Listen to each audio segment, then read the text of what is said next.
భైరవ కోన గురూజీ, మీ యొక్క జాతక రీత్యా జరిగింది, జరుగుతున్నది, జరగబోయేది, మీ యొక్క ప్రతి సమస్యకి పరిష్కారం చెప్పబడును. అన్ని విషయాలు ఫోన్లోనే స్వయంగా చెప్పబడును. ధన సమస్యలు, భార్యాభర్తల మధ్య సమస్యలు, ప్రేమ సమస్యలు, వ్యాపారం, ఉద్యోగ సమస్యలు, వ్యవసాయం, రియల్ ఎస్టేట్, ఇంకా మీకు ఎటువంటి సమస్యలున్నా కూడా పరిష్కారం చెప్పబడును. Cell number 7780581118. ఓం శ్రీమాత్రి నమః. ఛానల్లోకి స్వాగతం అండి. వృషభ రాశి వారికి అదృష్టం వరించినట్లే నమ్మలేని అదృష్ట యోగం పొందబోతున్నారు. వృషభ రాశి వారు ధనవంతులు కాబోయే ముందు వచ్చే సంకేతాలు ఇవే. మీకు మంచి రోజులు రాబోయే ముందు కనిపించే సంకేతాలు ఇవే. అయితే లక్ష్మీదేవి కటాక్షం పొందాలంటే మీరు ఇంట్లో చేయకూడని పనులు ఏమిటి, వీరు అదృష్ట యోగాన్ని పొందబోతున్నారు అని చెప్పే శుభ సంకేతాలు ఏమిటి అనే విషయాలను ఈ వీడియోలో తెలుసుకుందాం. కానీ అంతకంటే ముందుగా మీరు కనుక మన ఛానల్ని సబ్స్క్రైబ్ చేసుకోకపోతే వెంటనే సబ్స్క్రైబ్ చేసుకుని పక్కనున్న బెల్ ఐకాన్ నొక్కి ఆల్ సెలెక్ట్ చేసుకుంటే మేము ఇలాంటి వీడియోస్ అప్లోడ్ చేయగానే ముందుగా మీకు నోటిఫికేషన్ వస్తుంది. వృషభ రాశిలో జన్మించిన వారికి కష్టపడే తత్వం అధికంగా ఉంటుంది. ఎటువంటి పని అయినా సరే పట్టుదలతో పూర్తి చేస్తారు. వృషభ రాశిలో పుట్టిన మగవాళ్లు ధనాన్ని విచ్చలవిడిగా ఖర్చు చెయ్యరు. ఆచితూచి అవసరానికి మాత్రమే డబ్బు ఖర్చు పెట్టే ప్రత్యేకమైన లక్షణాన్ని కలిగి ఉంటారు. ఏదైనా ఒక వస్తువు కొన్నప్పుడు అది ఎంత ఉపయోగమో, అది ఎంత కాలం ఉంటుంది, దానివల్ల మనకు ఎలాంటి ప్రయోజనం కలుగుతుంది అనే ఆలోచనకే ఎక్కువ ప్రాముఖ్యత ఇస్తారు. సూర్యనారాయణ మూర్తిని పూజించడం ద్వారా అనారోగ్య సమస్యల నుంచి బయటపడమే కాకుండా వీరు శుభ ఫలితాలను పొందుతారు. వీరు దృఢ సంకల్పం, కార్యాచరణ కలిగిన వారై ఉంటారు. అదేవిధంగా ప్రేమించే మనస్తత్వం కలిగి సంగీతాన్ని కూడా ఆస్వాదించే గుణాన్ని కలిగి ఉంటారు. అటువంటి వృషభ రాశి వారికి అదృష్టాన్ని తీసుకొచ్చే విషయాలను గురించి తెలుసుకుందాం. ప్రతి ఒక్కరూ తమ జీవితంలో మంచి రోజులు రావాలని కోరుకుంటారు. లక్ష్మీదేవి కటాక్షంతో సిరి సంపదలు కలిగి ఉండాలని, లక్ష్మీదేవి ఇంట్లో స్థిర నివాసం ఉండాలని ప్రతి ఒక్కరూ కోరుకుంటారు. మనిషి ఎదుర్కొంటున్న సమస్యల నుంచి బయటపడాలని ప్రయత్నిస్తారు. ఆర్థిక కష్టాల నుంచి బయటపడాలని, జీవితంలో ఉన్నత స్థాయిని చేరుకోవాలని ప్రతి ఒక్కరూ భగవంతుని నిత్యం ఆరాధిస్తూ ఉంటారు. లక్ష్మీ కటాక్షం ప్రతి ఒక్కరికి లభిస్తుంది. కానీ శ్రీ మహాలక్ష్మీదేవి ఇంటికి వచ్చే ముందు కనిపించే శుభ సంకేతాలు గమనించాలి. ఇంట్లో వృషభ రాశి వారు ఎటువంటి పనులను చేయడం వల్ల లక్ష్మీదేవి స్థిర నివాసం ఉంటుంది అనేది తెలుసుకోవాలి. వృషభ రాశి వారు చేసే పనులు ఆధారంగానే లక్ష్మీదేవి కటాక్షం కలుగుతుంది. లక్ష్మీదేవి కటాక్షం ఉంటే ఎవరి జీవితంలోనైనా సరే సంతోషం వెల్లివిరుస్తుంది. ఎంత కష్టపడినా సరే డబ్బు నిలవకపోవడానికి ఇంట్లో చేసే పనులే కారణమవుతాయి. సిరి సంపదలకు అధిదేవత అయినటువంటి శ్రీ మహాలక్ష్మీదేవి ఇంట్లో స్థిర నివాసం ఉండాలంటే వృషభ రాశి వారు ఇంట్లో ఈ పనులను చెయ్యకూడదు. లక్ష్మీదేవికి ఇష్టం లేని పనులు చేసినట్లయితే లక్ష్మీదేవి ఆగ్రహానికి గురవుతుంది. కనుక మీరు ఎటువంటి పనులు చేయడం వల్ల లక్ష్మీదేవి అనుగ్రహం పొందుతారు, వీరు తమ జీవితంలో లక్ష్మీదేవి కటాక్షాన్ని పొందే ముందు కలిగే శుభ సంకేతాలు ఏమిటి అనే విషయాన్ని తెలుసుకుందాం. చీపురు లక్ష్మీదేవితో సమానంగా భావిస్తారు. చీపురును ఊడ్చిన తర్వాత పక్కకి పడేయడం, లేదంటే కాళ్లతో తొక్కడం వంటివి చెయ్యకూడదు. ఇంటిని మొత్తం శుభ్రం చేసే చీపురుని కూడా పవిత్రంగా భావించాలి. చీపురుని ప్రత్యేకంగా ఒక ప్రదేశంలో ఉంచడం వంటివి చెయ్యాలి.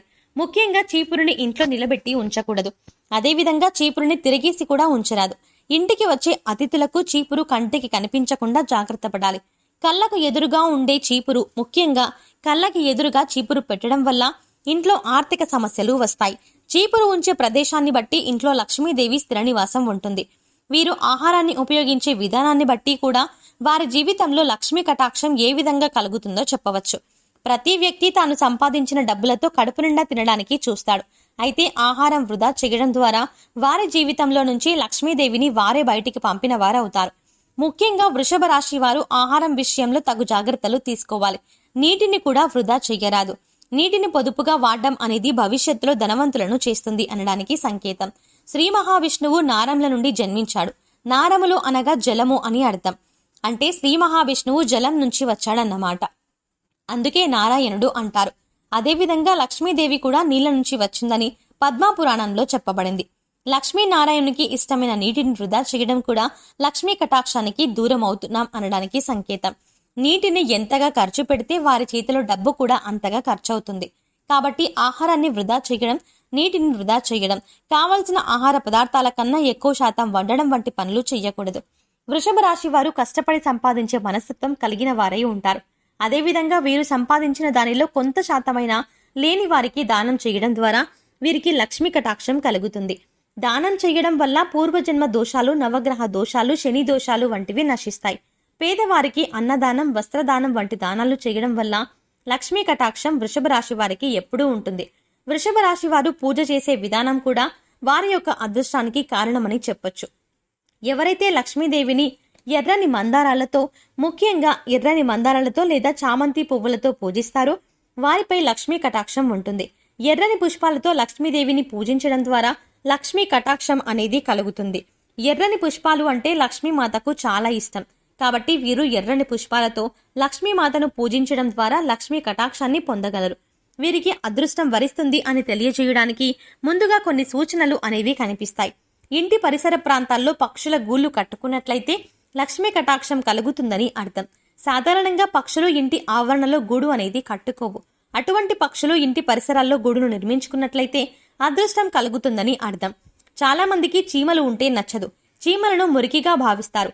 అయితే ఇంటి పరిసర ప్రాంతాల్లో నల్ల చీమలు గుంపులు గుంపులుగా కనిపించినట్లయితే అదృష్టం వరించబోతోందని తెలియజేయడానికి సూచన.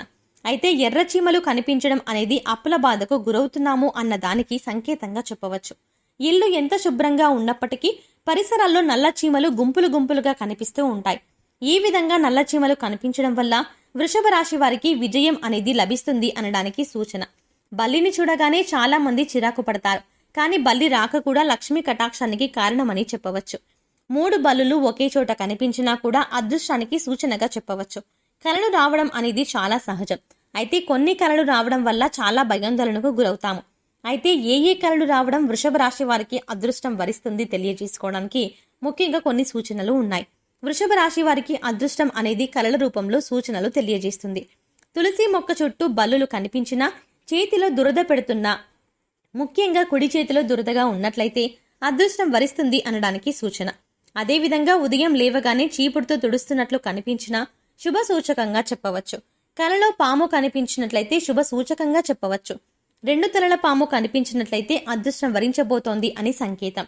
అదేవిధంగా కలలో చీపురు, గుడ్లగూప, పల్లి, పాము, ఏనుగు, గులాబీ పువ్వు, శంఖం వంటివి కనిపించినట్లయితే ఐశ్వర్యం కలుగుతుంది అనే దానికి సూచన. కొన్ని శబ్దాలు కూడా వీరికి అదృష్టాన్ని తీసుకొస్తాయి. ముఖ్యంగా కోకిల కూత వినడానికి ఎంతో వినసొంపుగా ఉంటుంది. మనసుకి ప్రశాంతతను చేకూరుస్తుంది. కోయిల కూత వినిపించే దిశ శుభ అశుభాలను నిర్ణయిస్తుంది. కోయిల కూత ఆగ్నేయంగా వస్తే నష్టమని, అదే కోయిల కూత సాయంత్రం లేదా మధ్యాహ్నం వినిపిస్తే శుభంగా చెప్పవచ్చు. మామిడి చెట్టు మీద కోయిల కూస్తూ ఉన్నట్లు కనిపించినా లక్ష్మీ కటాక్షానికి సంకేతం. అదేవిధంగా గుడ్లగూప కనిపించినా, ఎదురు వచ్చినా కూడా వృషభ రాశి వారికి శుభ సంకేతం. ఇంటి నుంచి బయటకు వెళ్తున్నప్పుడు ఆహారం తింటూ ఏదైనా కుక్క కానీ జంతువు కానీ కనిపించినా కూడా వీరికి ధనలాభం కలుగుతుంది. లక్ష్మీదేవికి చెరుకును నైవేద్యంగా సమర్పించడం వల్ల కూడా లక్ష్మీ కటాక్షాన్ని పొందవచ్చు. శంఖనాదం వినిపించడం ద్వారా కూడా అదృష్టం వరిస్తుంది. సో చూశారు కదండి, వృషభ రాశి వారికి ధనవంతులు కాబోయే ముందు వచ్చే శుభ సంకేతాలు ఏమిటి, వీరు లక్ష్మీదేవి కటాక్షం పొందాలంటే ఇంట్లో చెయ్యకూడని పనులు ఏమిటి అనే విషయాల గురించి ఈ వీడియోలో తెలుసుకున్నాం కదా. ఈ వీడియో మీకు నచ్చినట్టయితే లైక్ చేయండి. మీ ఫ్రెండ్స్ అండ్ ఫ్యామిలీ మెంబర్స్లో వృషభ రాశి వారు ఉన్నట్టయితే వెంటనే వారికి ఈ వీడియోను షేర్ చేసుకోవడం మర్చిపోకండి. ఇప్పటి వరకు మీరు కనుక మన ఛానల్ని సబ్స్క్రైబ్ చేసుకోకపోతే వెంటనే సబ్స్క్రైబ్ చేసుకుని పక్కనున్న బెల్ ఐకాన్ నొక్కి ఆల్ సెలెక్ట్ చేసుకుంటే మేము ఇలాంటి వీడియోస్ అప్లోడ్ చేయగానే ముందుగా మీకు నోటిఫికేషన్ వస్తుంది. మరో చక్కటి వీడియోతో మళ్ళీ కలుద్దామండి.